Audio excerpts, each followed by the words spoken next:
Mateus 24.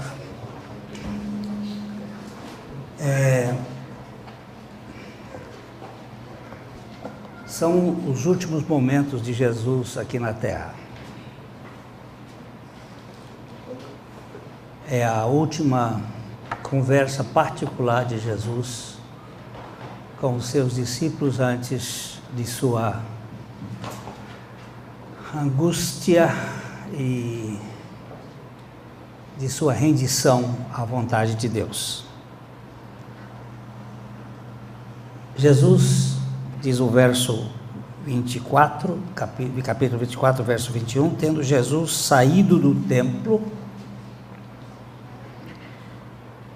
ia se retirando, quando aproximaram-se dele os seus discípulos para lhe mostrar as construções do templo. Uma das coisas que a gente sempre fica fascinado é com construção. Coisas bonitas. Esse templo foi construído por Salomão. Foi uma permissão de Deus para a construção do templo. Foi um templo que, na época de Salomão, ele custou mais ou menos 200 milhões de dólares.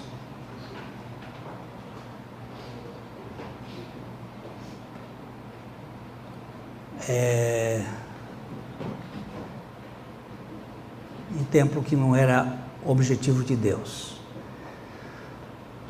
Depois ele foi saqueado e destruído no tempo do rei Nabucodonosor, e ele foi depois reconstruído, e ele agora estava em ruínas. E antes de Jesus vir ao mundo, um rei chamado Herodes, o Grande, levou 46 anos para reconstruí-lo e reformá-lo. E era uma obra de arte. As pedras pesavam 6 toneladas, cada pedra. Era pedra de mármore. E era um templo muito suntuoso, todo bordado de ouro. Havia na frente do templo uma videira de ouro, que, segundo o cálculo de alguns estudiosos do assunto, essa quantidade de ouro pesava mais de 300 quilos, fazendo a videira, o desenho da videira. E os discípulos pegaram Jesus e disseram assim: olha esse templo, que monumento. Eles estavam impressionados com a construção. E o verso 2 disse: ele, porém, lhes disse. Disse o quê? O que ele disse? Vocês estão vendo tudo isto? Eu quero dizer para vocês que não ficará aqui pedra sobre pedra que não seja derribada. Vocês estão preocupados com construção?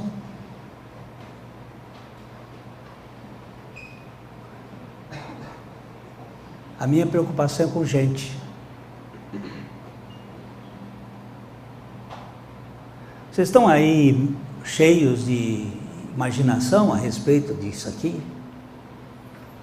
Eu vou dizer uma coisa para vocês: não vai ficar aqui uma pedra sobre a outra. De fato, isso aconteceu no ano 70, quando o general Tito, filho do imperador Vespasiano, tomou a cidade de Jerusalém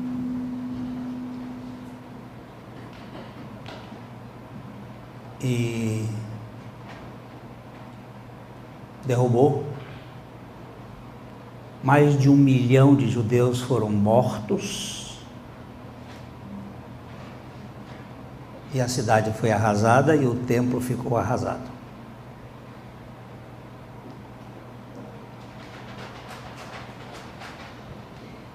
Essa profecia está se referindo àquele período que já aconteceu.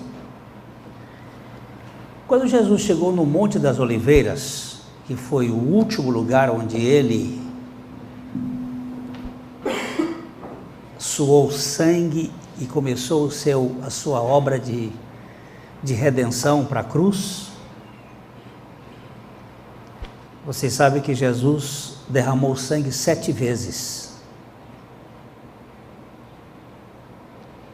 Porque ele, como o sacerdote supremo da ordem de Melquisedeque, ele tinha que deixar todo o seu sangue aqui para a remissão dos nossos pecados.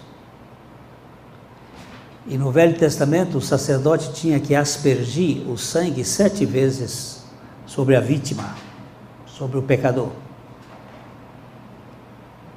E antes desse momento, Jesus, chegando no Monte das Oliveiras, no versículo 3, ele se assentou. Todas as vezes que você vir Jesus assentado aqui na terra, é para ensinar. Ele quer nos dizer alguma coisa. E ele, quando se assentou, os seus discípulos se aproximaram dele, em particular, e lhe pediram: dize-nos quando sucederão estas coisas e que sinal haverá da tua vinda e da consumação do século. Quando é que vai acontecer a tua vinda? Eles já percebiam que Jesus ia morrer, mas o Senhor disse que vai voltar. Quando vai ser isso? Então Jesus começa a apresentar alguns sinais. E o primeiro que ele diz aqui no verso 4, ele diz assim: vede que ninguém vos engane. A coisa mais certa que existe numa pessoa é o engano. O primeiro ser humano a ser enganado foi Eva, com a voz da serpente. E de lá para cá nós temos uma raça sujeitas a engano. E nós todos somos enganáveis e somos também instrumentos de enganação. Podemos enganar os outros. Porque o ser humano, segundo a Bíblia, e eu creio na Bíblia, ele é corrupto. Eu nasci na iniquidade e em pecado me concebeu minha mãe.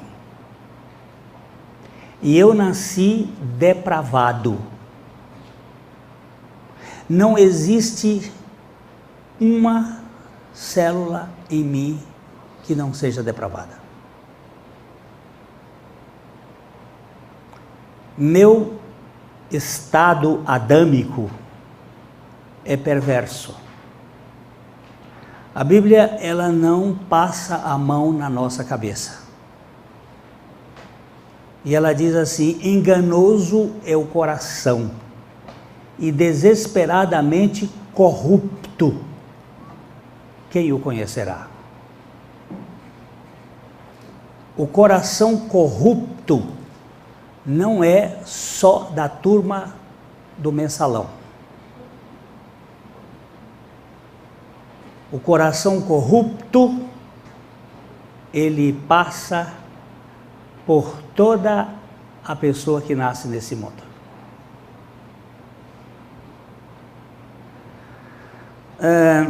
Certa ocasião, um escritor francês diz que um homem rico chegou para uma modelo e disse para ela: você sairia comigo para um programa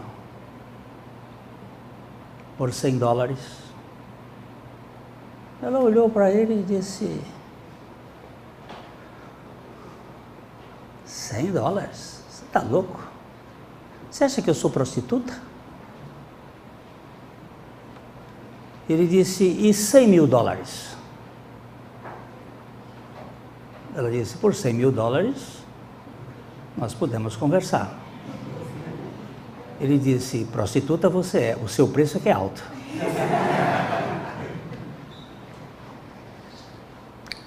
Nós somos corruptos por natureza.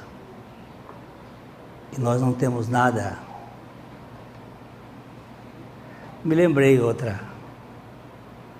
Um pastor chegou em Paris. Você passou em Paris agora, né? Não? Ah, que pena. O pastor chegou em Paris e tinha uma moça bonita.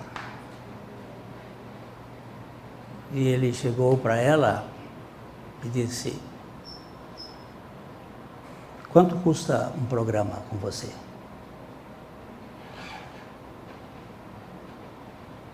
Ela disse $500 ou €500. Ele disse: barato, muito barato. O senhor não é daqui? Disse: não. Ah, então o senhor deve ser algum milionário. $750. Muito barato. O senhor deve ser algum magnata, $1.000. É muito barato, minha filha. Você está cobrando muito barato diante do preço que foi pago por você. O preço que Jesus pagou.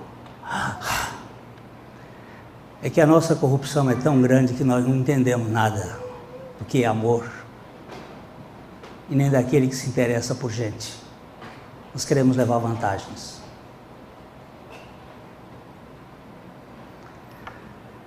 Quando Jesus assentou-se,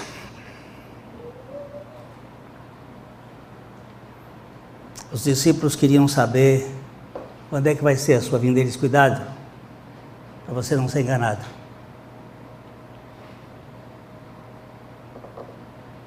Guarde bem isto.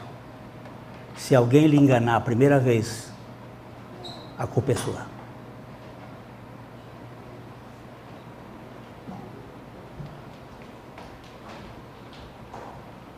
Não ponha a culpa no outro, porque você tem a condição de escutar e avaliar. Mas nós somos enganáveis porque nós somos corruptos.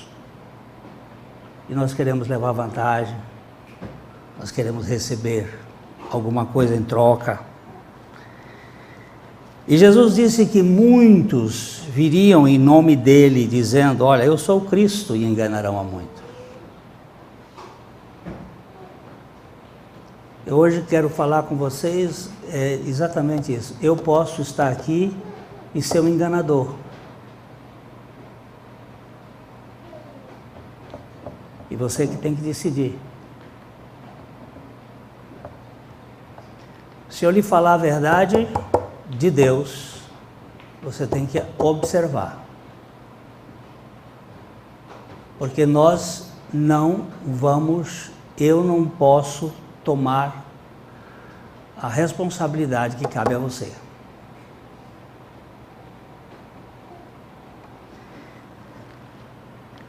Jesus então falou que haveria um tempo que se ouviria de guerras e de rumores de guerra. Você vai dizer assim: Glênio, desde que a humanidade é humanidade, tem guerra. A primeira guerra mundial aconteceu no jardim, logo depois do Jardim do Éden, quando haviam 4 pessoas e um matou o outro. 25% da humanidade foi atingida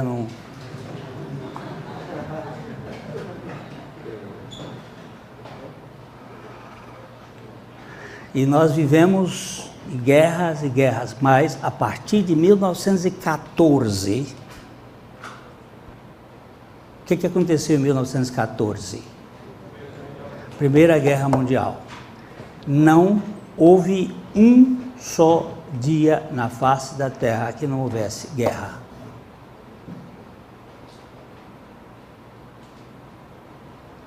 Nenhum dia. Nós vivemos num planeta que está se destruindo em guerras. Você diz, não, mas guerra, no Brasil tem guerra.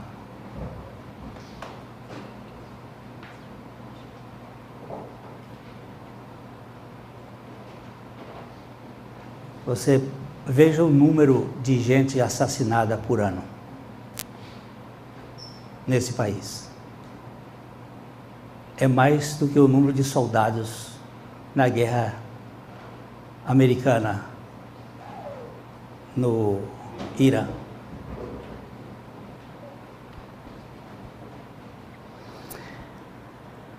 E guerra e rumores de guerra, eles, mas não fiquem assustados, é necessário que isso tudo aconteça e ainda não é o fim.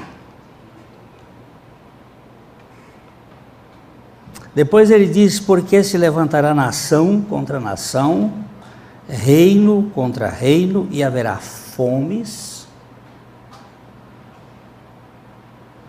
e terremotos em vários lugares. O Zé, que trabalha lá na colina, ele estava me mostrando um site, enquanto nós estávamos falando lá para um grupo de pessoas. Ele disse, ó, acabou de ter um terremoto há 1 hora atrás, lá no Alasca, e em 7 dias houve 222 terremotos, acima de 5,6 graus na escala Richter. Na semana, isso foi quarta-feira. Em 7 dias para trás, 222 grandes terremotos e cerca de 1 milhão de pequenos, médios e mais grandinhos terremotos na face da Terra.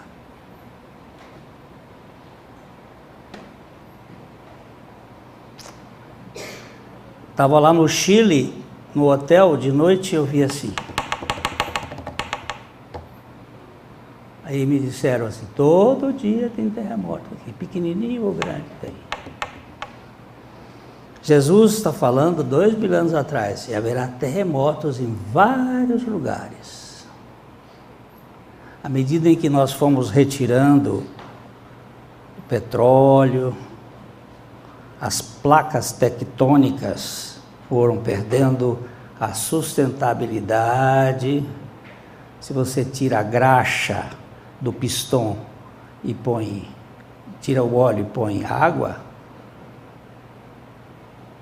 ele vai atritar e vai ter problemas. E a terra está... E o profeta Isaías disse assim, e a terra cambaleará como um bêbado. Eu estou falando isso aqui para levar ao assunto da chamada frigidez.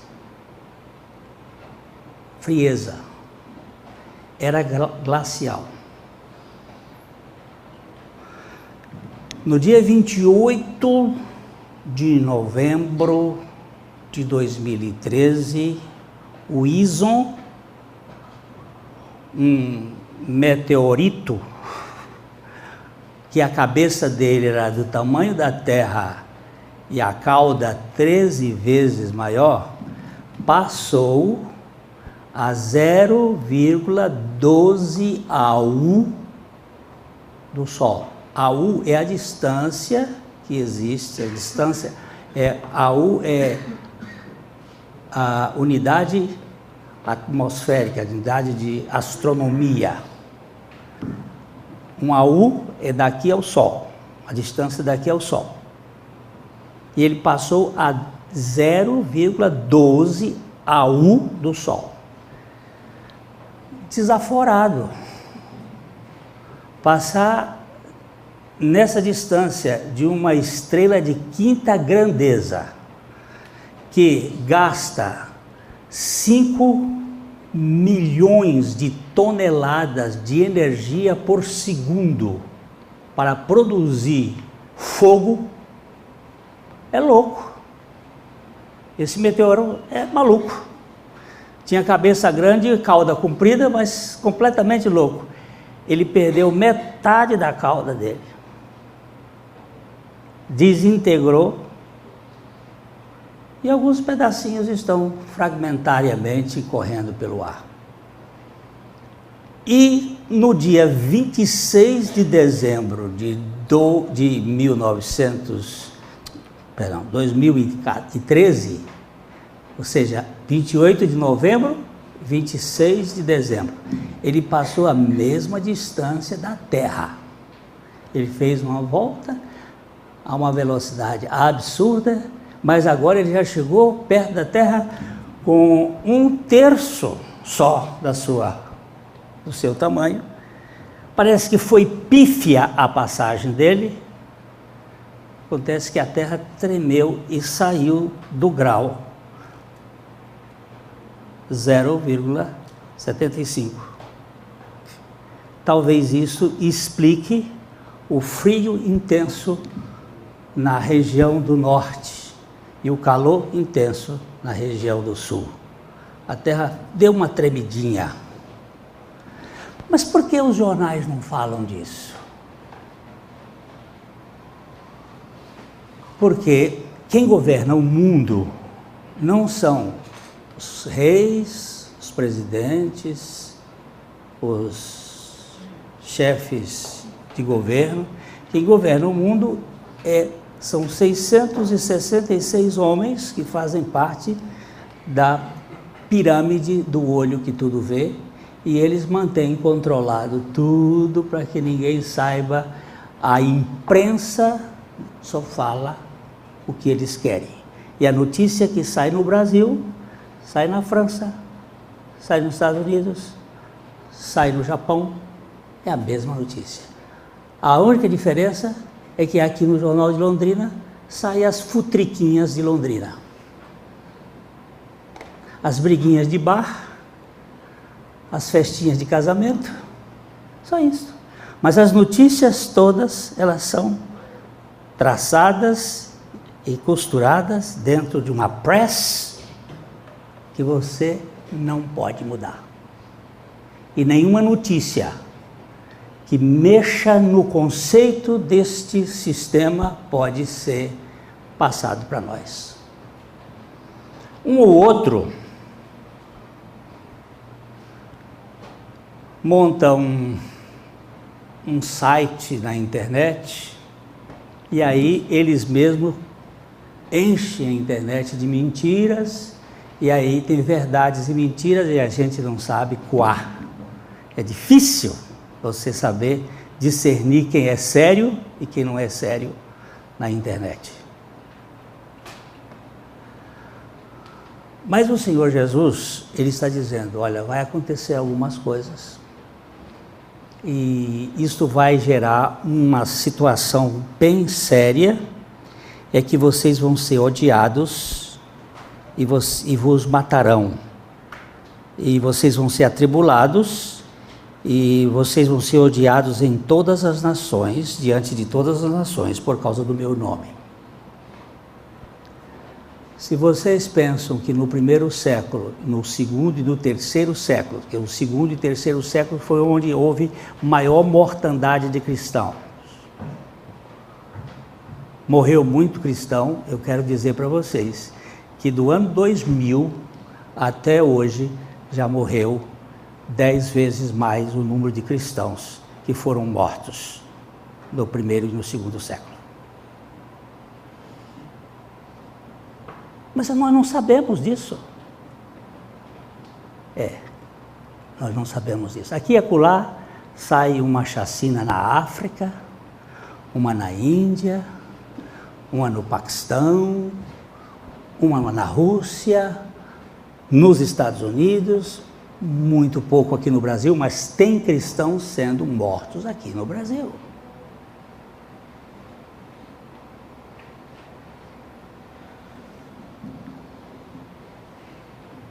Eu fui pregar na Bolívia, pelo menos 6 cristãos são mortos por dia na Bolívia por causa da sua fé.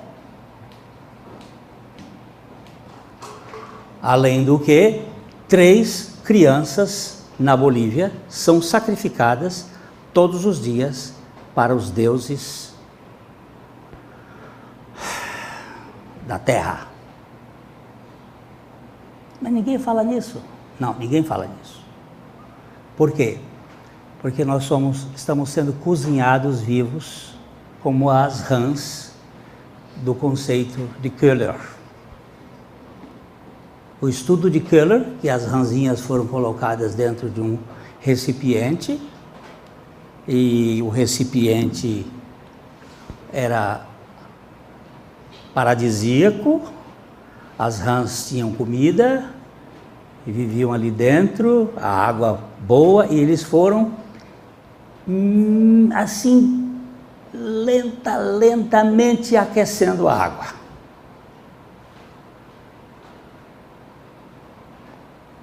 A água de 17 graus foi durante, eu não me lembro exatamente o tempo que foi, mas é acima de 6 meses.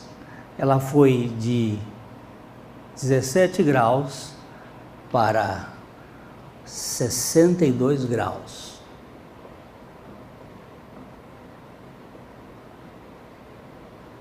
E as rãzinhas morreram queimadas, sem esboçar reação.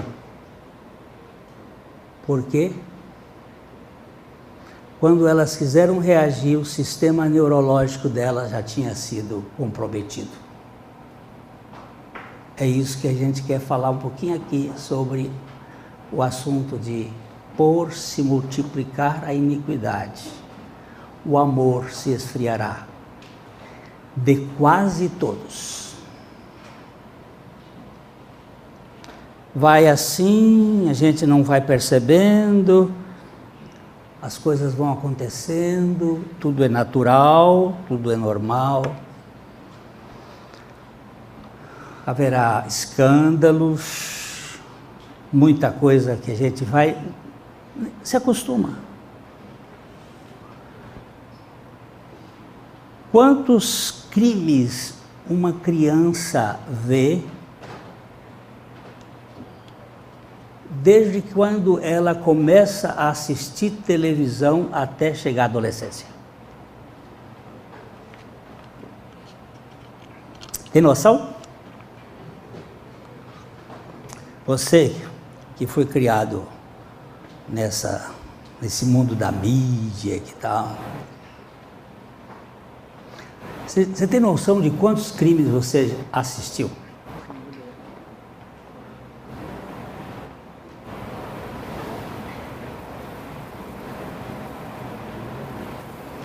Uma criança que começa a assistir, hoje eu vejo crianças vi uma criança de 10 meses mexendo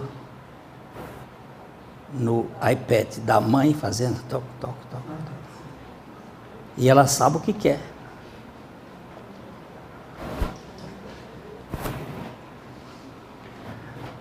Você já assistiu mais de 7.000 crimes desde que você começou a ver televisão até a adolescência. Isso a média de 4 horas por dia na televisão. O que isso tem feito? Frieza. A gente não se importa mais. Esta semana, uma família estava saindo em Goiânia, de carro de casa. 2 assaltantes renderam a família, levaram para dentro, começaram a criança de 1 ano e pouco, 2 anos, ficou dentro do carro. A mãe pediu para trazer a criança, eles trouxeram a criança, puseram a mãe deitada no chão, puseram a criança nas costas, ela ficou como cavalinho porque ela não estava entendendo nada do que estava acontecendo. E o sujeito deu um tiro na cabeça da mãe. E isso a televisão mostra. E isso gera frieza. A vida perdeu o sentido. É uma banalidade. Ninguém mais se torna indignado com as coisas que vêm. O sistema, estão dizendo assim, não, os gritos das massas, da juventude, de junho, já perdeu a força, nós já conseguimos controlar. E nós estamos sendo, cada dia, esfriando, por causa das mentiras, das agressividades, das coisas que estão acontecendo. E Jesus disse, e por se multiplicar a iniquidade. Presta atenção que ele não disse, por se multiplicar as iniquidades, mas a iniquidade. O que é a iniquidade? É a minha natureza. No tempo de Adão, Eva, Caim e Abel, eram 4. Um matou 25%. Depois a humanidade cresceu. Segundo os estudiosos, na época do dilúvio, nós teríamos na Terra mais de 100 milhões de pessoas. Outros dizem que até 1 bilhão. Mas é discutível esse assunto. E Deus destruiu a terra por causa da violência e da insensibilidade, da frigidez, da frieza, porque a violência gera a frieza.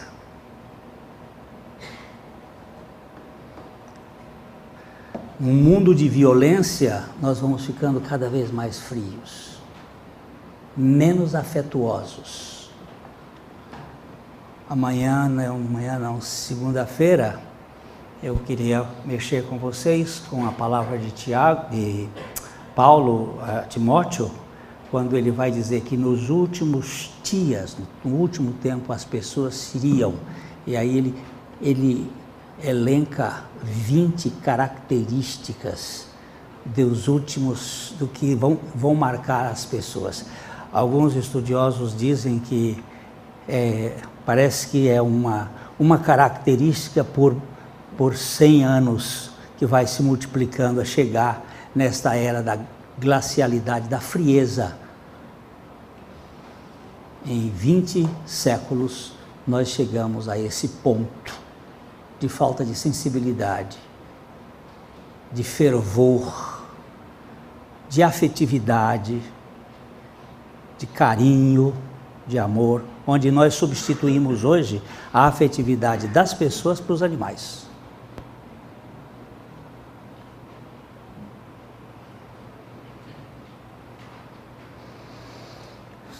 Em novembro, na época que estava esse negócio do Bison, eu estava lá no Chile, e nós fomos falar para um grupo de pastores.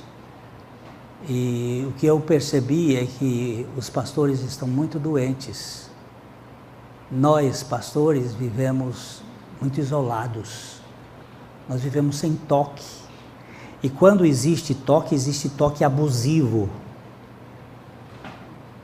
Toque interesseiro, toque que envergonha. E nós começamos a fazer um exercício com os pastores. Vem cá, Carlão. Esse homem que tem um tamanho fantástico. Você andou perdendo o pezinho, né? Hein? Você perdeu um pouco? Deixei lá no Piauí. Deixou no Piauí? Esse menino eu vi nascer, peguei no colo, tal, hoje... Hoje não dá mais. Não dá mais. Mas ele é carente. Eu chego para ele e dou um abraço assim, não faz efeito. Mas se eu der um abraço assim,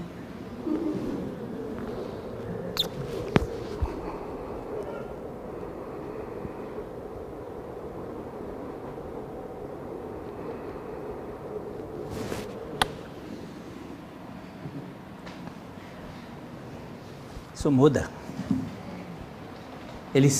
O bicho ficou com os olhos vermelhos. Você também. Eu também. Eu também. Ninguém dá e não recebe.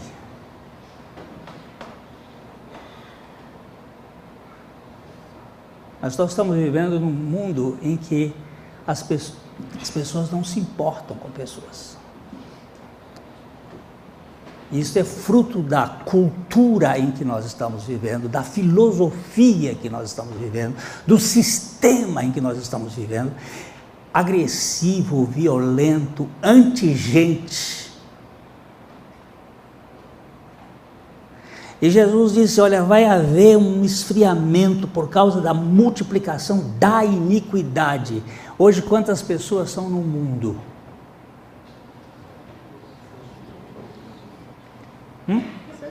7 bilhões de gente.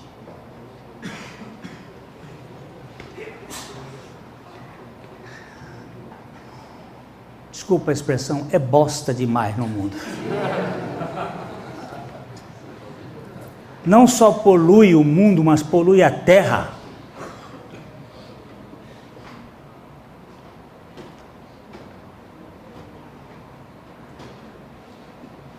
Ninguém se importa com ninguém. E nós estamos aqui vendo que o Senhor Jesus disse, olha, vai chegar um tempo que o amor esfriará, não de muitos, mas de quase todos.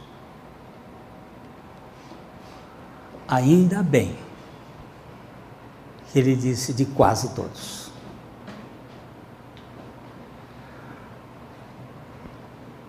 E é nesse quase todos que sobrou, é dessa turma que sobra dos quase todos, que eu clamo ao Senhor. Aquece meu coração.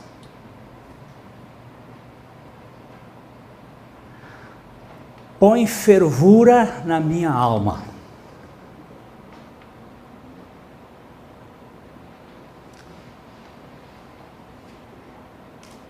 Eu não quero viver uma vida medíocre, que só se interessa pelo ganho,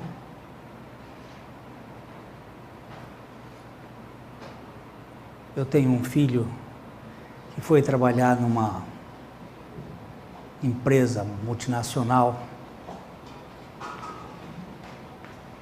e em 2 anos ele disse, pai, agora, hoje, à tarde, em Maringá, onde nós fomos almoçar com a família da esposa dele, o pai dela fez aniversário, ele disse, pai, nesses 2 anos, eu queimei muitos neurônios. Para manter em pé um sistema falido, que só se preocupa com o ter e não se preocupa com o ser e com as pessoas.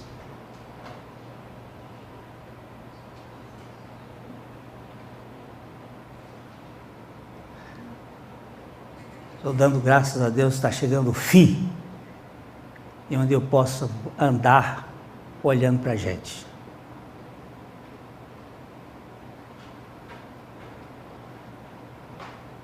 Olhando para a gente, olhando com carinho para as pessoas. Queridos, Jesus não veio a este mundo para fazer de nós membros de um sistema religioso. Ele quer nos fazer membros da família dele.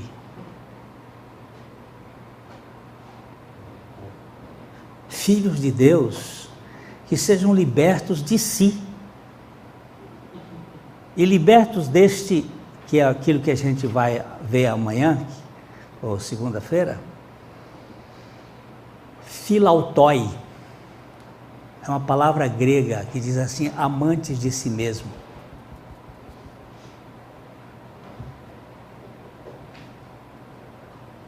Quando eu amo a mim mesmo, eu tenho que viver de frente de um espelho, narcisicamente.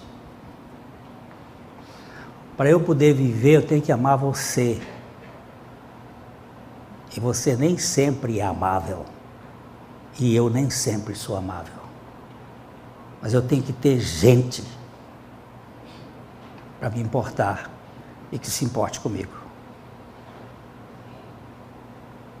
E nós estamos vivendo num meio frio. E o discurso de Paulo é muito sério, porque ele vai mostrando que a arrogância tem impedido que nós lavemos pés.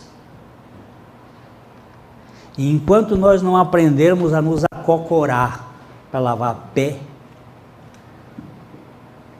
dificilmente nós vamos fazer qualquer coisa de significado neste mundo. Aqui neste banco, há alguns anos atrás, num encontro de jovens que teve aqui nessa chácara, veio uma banda de Curitiba. Sentado bem aqui nesse lugar, estava o guitarrista da banda. Não sei porquê, só sei que Deus me fez abaixar para pegar no pé dele, para lavar o pé dele, sem água. A gente lava também sem água. Às vezes a gente lava com lágrimas, como aquela mulher pecadora fez com Jesus. Eu me acocorei aqui e tirei o tênis dele, e eles tinham viajado a noite toda, e já era 11 horas da manhã, sem tomar banho.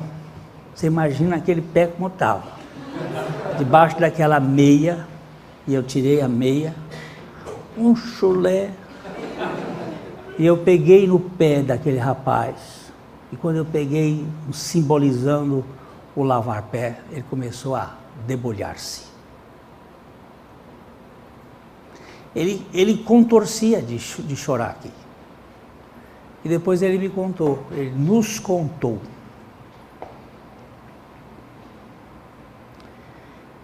que ele e o pai estavam andando num carro, o pai estava se separando da mãe, e ele querendo reconciliar, porque um adolescente não aceita a separação dos pais, eles sofrem, eles suportam, mas é uma dor. E ele estava tentando reconciliar o pai, e o pai se irritou com ele, parou o carro, abriu a porta assim, meteu o pé nas costelas dele, acabou quebrando a costela dele, empurrou ele para fora e disse assim: você nunca me chame mais de pai. Ninguém neste mundo vai te dar a mão, nem para pegar no seu pé.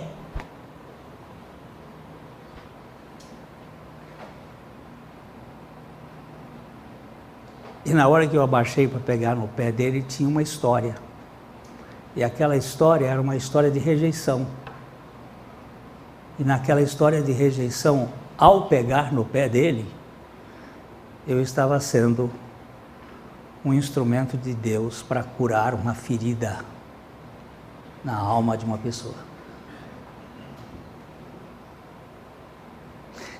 Nesse grupo aqui nós temos muitas histórias. Eu tenho uma história de rejeição da minha mãe, que com 43 anos de idade ela não queria mais ter filhos. E quando ela se viu grávida de mim, ela chorou o tempo todo. Ela não queria mais. Eu só vim saber dessa rejeição já aos meus 40 e poucos anos, depois que minha mãe morreu.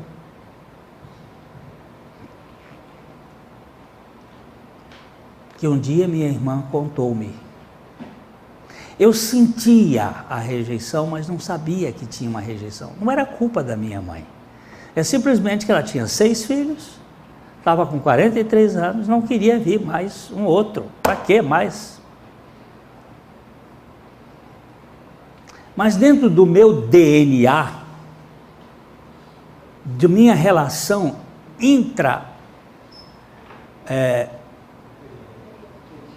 uterina, onde havia um umbigo ligado à minha mãe, estava passando todas as emoções dela para mim.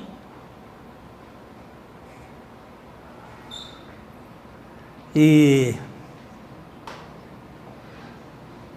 quando eu nasci, eu ganhei um travesseiro de pétalas de rosas. O que é isto? É um sentimento de compensação por uma rejeição interna. E eu fui criado à barra da saia, super protegido. Mas isso traz na minha história uma sensação de inadequação. E aqui nessa sala está cheio de sensações de inadequações. De um jeito ou de outro.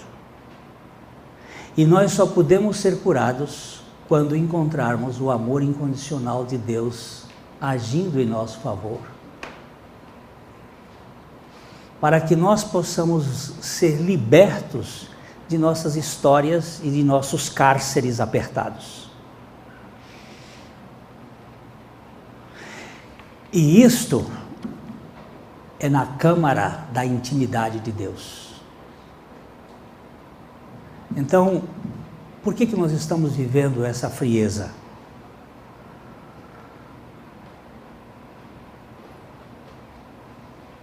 Por causa da multiplicação da iniquidade. E este mundo cada dia mais insensível e cheio de exigências e cobranças e demonstrando sentimentos de vergonha e culpa e medo, vai gerando em nós uma dor existencial muito profunda.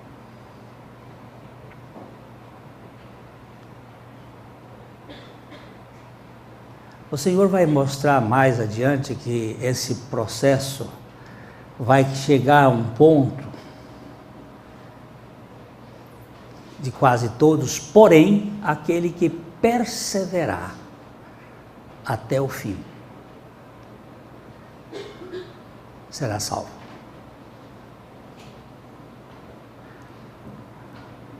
Aquele que continuar na dependência de Deus e esperando no Senhor vai ser liberto desse troço. Eu escrevi para uma mulher abandonada essa semana, que estava, o marido abandonou, abandono dói. E ela dizia assim: o pior de tudo é um sonho desfeito.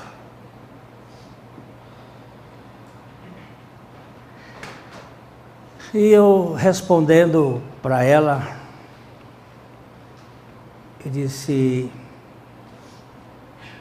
ainda que meu pai e minha mãe me abandonarem, o Senhor me acolherá. E eu quero ficar com esse acolhimento do Senhor. Depois de ler uma carta feita à mão, não carta de e-mail, de 3 folhas, escrita pela frente e pela trás, em papel sulfite. Esta semana, de uma mulher, filha de uma das famílias mais ricas da história da cidade de Londrina, que aos 6 anos de idade foi violentada pelo caseiro, e aos 13 anos, quando pegou uma carona de um playboy, foi abusada violentamente. E quando contou para a mãe a levou ao médico, que por sinal é meu irmão, que está hoje com Alzheimer, que fez os exames, e quando chegou em casa ela levou uma surra, e ela diz assim: eu fui violentada duplamente. E ela vai descrevendo a dor da alma dela e disse: eu queria abrir o meu peito para alguém que pudesse me aceitar.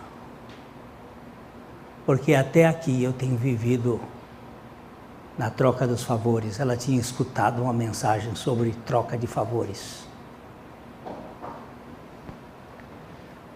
Onde é que nós vamos viver para não ter medo, não ter vergonha e não ter culpa?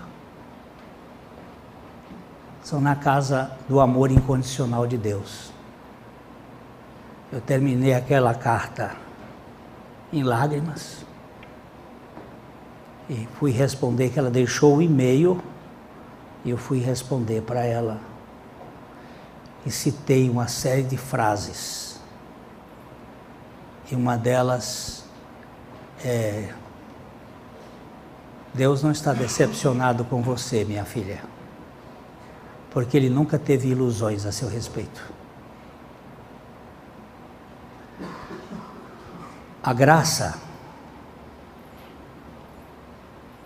é uma coisa que você nada pode fazer para aumentá-la e nada pode fazer para diminuí-la. Porque graça significa que Deus ama você eternamente, do jeito que você é, e não do jeito que você imagina que deve ser.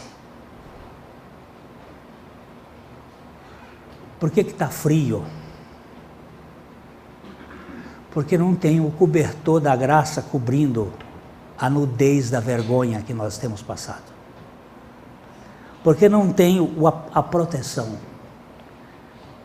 Mas quando o casal lá no Éden tentou fazer uma folhinha para cobrir a sua nudez, o Senhor percebeu aquilo e fez roupas de peles e veio e cobriu.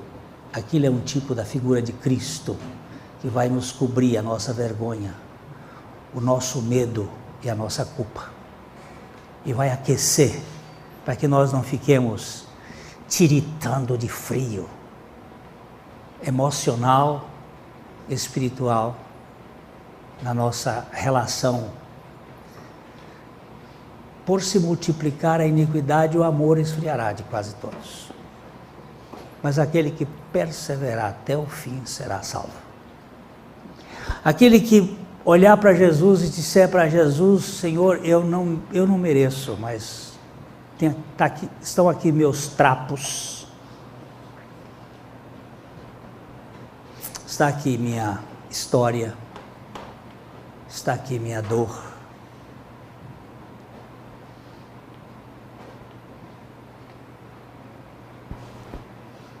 Eu abraçava os pastores lá do Chile,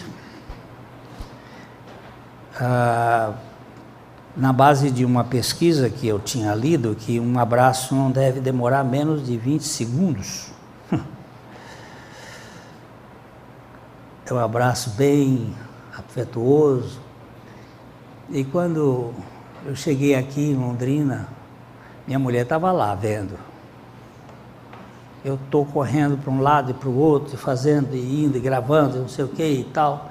E um dia eu recebi um torpedinho dizendo assim: eu queria um abraço igual a dos pastores do Chile.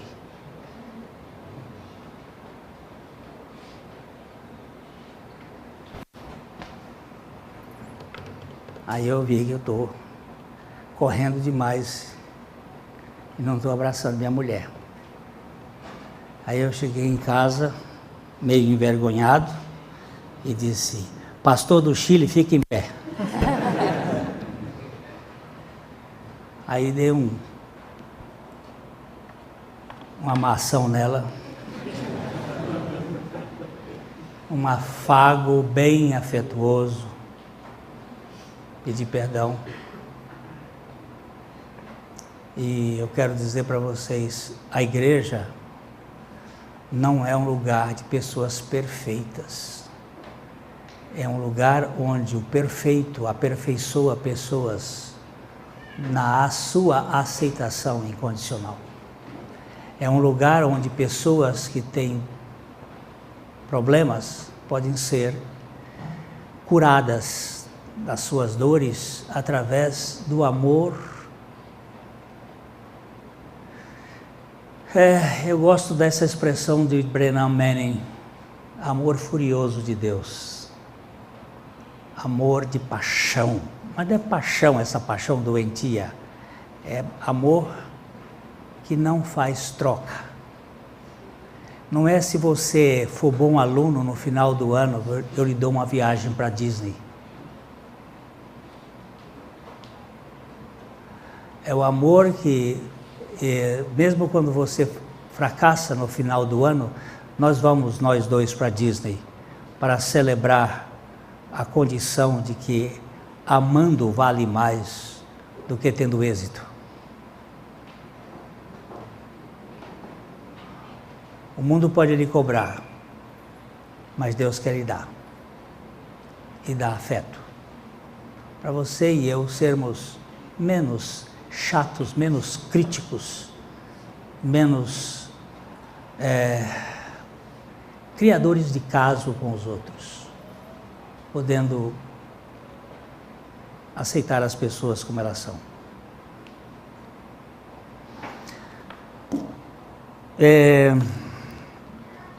Nós fomos passar uns dias lá no Piauí e aí recebemos uma visita de um casal com 2 filhos aqui da igreja, e aí nós fomos fazer uma visita lá no Jalapão, conhecer o Jalapão. Jalapão é uma região do Cerrado brasileiro, da região de Tocantins, onde tem umas coisas assim, da natureza bem interessantes. E lá existe um fervedouro. O fervedouro é uma espécie de mina d'água que ela vai lançando de dentro do solo a água misturada com areia, e você vai entrando e quando você chega num ponto ela desce, então você não afunda, você fica daqui para cima fora d'água, e não adianta você tentar afundar, que você não consegue. Não é que você pisou no chão, porque o Arthur, que foi esse menino que estava lá junto comigo, ele apanhou comigo um pau de 5 metros, mais ou menos, de altura, e nós enfiamos ali, porque ele fica empurrando o pau também para cima, enfiamos, deu uns 4,5 metros de profundidade. Eu posso mostrar até, eu tenho um videozinho assim pequenininho que fiz no iPhone, e não afunda, que aquilo ali, a água está jorrando para cima e não deixa você afundar.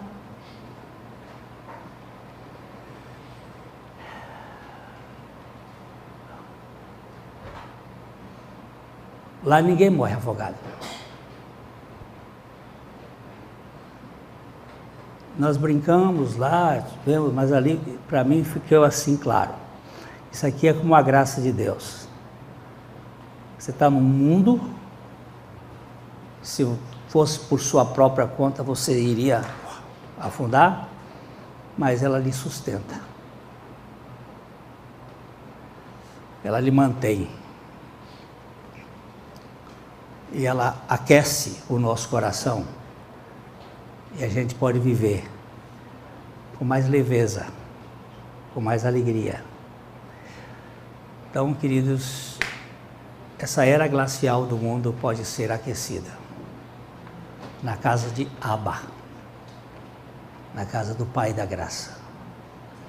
Você pode vir para a lareira de Deus, onde Ele acende o fogo do Espírito no seu coração, pela palavra, e você pode viver uma vida bem mais aquecida.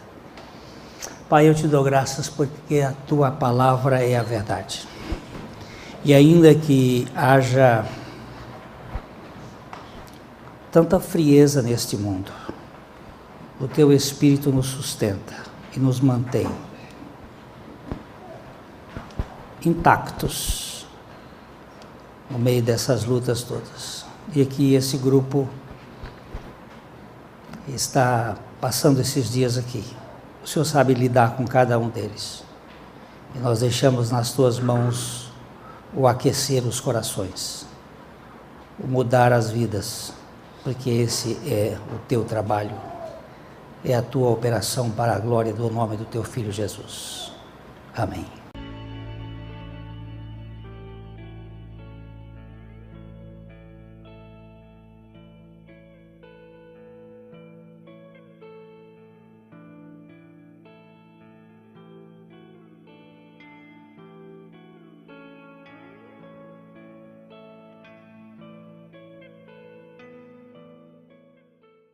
A mensagem que você acabou de assistir faz parte do Ministério de Comunicação Palavra da Cruz. Temos um grande acervo de estudos bíblicos em áudio e vídeo.